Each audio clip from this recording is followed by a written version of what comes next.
দুর্ঘটনায় একটি হাত হারানোর পরেও থেমেছিল না সোহাগের মানব সেবা। দৃষ্টি মানব কল্যাণ সংস্থা নামে গড়ে তুলেছিলেন একটি ব্লাড ডোনেশন সংগঠন। আর্থিক লেনদেন ছাড়া ৩.৫ বছরে রক্তদানের মাধ্যমে রক্ষা করেছেন ৩,৫০০ মানুষের জীবন। ধন্যবাদ সবাইকে দৃষ্টি মানব কল্যাণ সংস্থার পক্ষ থেকে। আজকে ২৬শে রমজান পবিত্র ঈদ উল ফিতর উপলক্ষে আজকে আমাদের দৃষ্টি মানব কল্যাণ সংস্থার পক্ষ থেকে ৩০টি পরিবারকে ঈদ সামগ্রী বিতরণ কার্যক্রম শেষ হলো। কিন্তু ভাগ্যের নির্মম পরিহাসে সেই যুবক এখন হাসপাতালে শুয়ে মৃত্যু যন্ত্রণায় কাতরাচ্ছেন। আবারও ভয়াবহ সড়ক দুর্ঘটনার কবলে পড়ে পা হারাতে বসেছেন মানবিক সোহাগ নামে পরিচিত জীবন যুদ্ধে হার না মানা এই যোদ্ধা।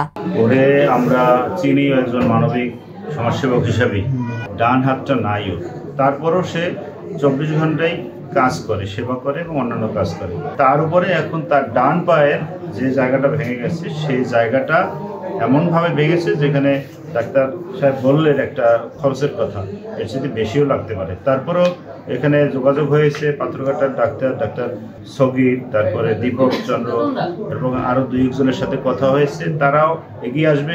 আমরা তাৎক্ষণিকভাবে এখানে যারা ছিলাম তারাও আমরা তাৎক্ষণিক কিছু সাহায্য আমরা করেছি, ভবিষ্যতে আরো সাহায্য করা হবে এরকম আলোচনা হয়েছে। বুধবার বিকেলে বরগুনার পাথরঘাটা উপজেলার জালিয়াঘাটা এলাকায় এক দুর্ঘটনায় পায়ের হাড় ভেঙে যায় সোহাগের। বাবা মা হারানো এতিম সোহাগকে প্রাথমিক চিকিৎসা শেষে উন্নত চিকিৎসার জন্য পাঠানো হয় বরিশালে। তার ভেঙে যাওয়া পা সম্পূর্ণভাবে ঠিক করতে লাগবে কয়েক লাখ টাকা। ওর আগে থেকে একটি হাত ছিল না, একটা অ্যাক্সিডেন্টে আজকে ওর একটা হাড় ভেঙে গিয়েছে পায়ের। এটা জেনে এবং এটা দেখে আমরা আজকের মর্মাহত। ওর সুচিকিৎসার জন্য এলাকাবাসী এবং দেশবাসীর কাছে সাহায্যের প্রত্যাশা করি। আমরাও সাহায্যে এগিয়ে এসেছি। আমরা তাকে উন্নত চিকিৎসা সেবা দেওয়ার জন্য বরিশালে প্রেরণ করছি।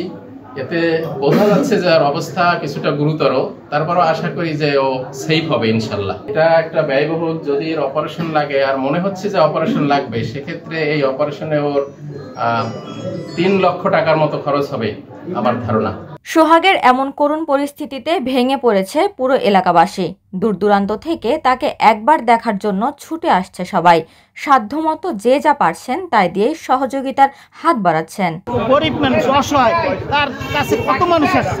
একজন মানুষ বড় লোকও যদি অ্যাক্সিডেন্ট করে তাহলে এত মানুষ আসে না, সব চোখের পানি। আজকেও আমার চাচাতো বোনকে একবার করতে দিয়েছি। আমরা চাই, আমি তখন শুনি যে 4:30 অ্যাক্সিডেন্ট করছে, আমি সাথে সাথে হাসপাতালে আসি এবং আমি নিজেই কান্নায় ভেঙে পড়ি। আজকে আমি চাই যে সোহাগের মতো মানুষ যেন সবাই তাকে সাহায্য করে আর সুস্থ করে। একটা হাত নাই, সে হাতের না থাকার পরও সে যে কি সেবা করছে, প্রায় 1000 রক্ত মানুষকে দিয়েছে, 1000 রক্ত মানুষকে তার সংগঠন থেকে দিয়েছে। সে থাকে একটা আশ্রয়ন কেন্দ্রে, একটা সরকারি আশ্রয়ন কেন্দ্রে একটা রুমে থাকে, নিজের পেটের কথা চিন্তা করে না, চিন্তা করে মানুষের কথা। আজকে পাথরঘাটাবাসীকে, সকল ক্লিনিককে, সকল হাসপাতাল মানুষকে যারা তাকে যে সাহায্য করেছে তার চাইতেও যেন তাকে সাহায্য করে সুস্থ করে সে আমাদের মাঝে এই মানব সেবায় আসতে পারে। মানব সেবাই জীবনের একমাত্র লক্ষ্য হওয়ায় দীর্ঘদিন ধরে এক হাত নিয়েও রক্তদানের মতো মহান কাজ করে আসছিলেন সোহাগ। আশ্রয়ন প্রকল্পের ঘরে থেকেও নিজের প্রতিবন্ধী ভাতার টাকাও দান করে দিয়েছেন।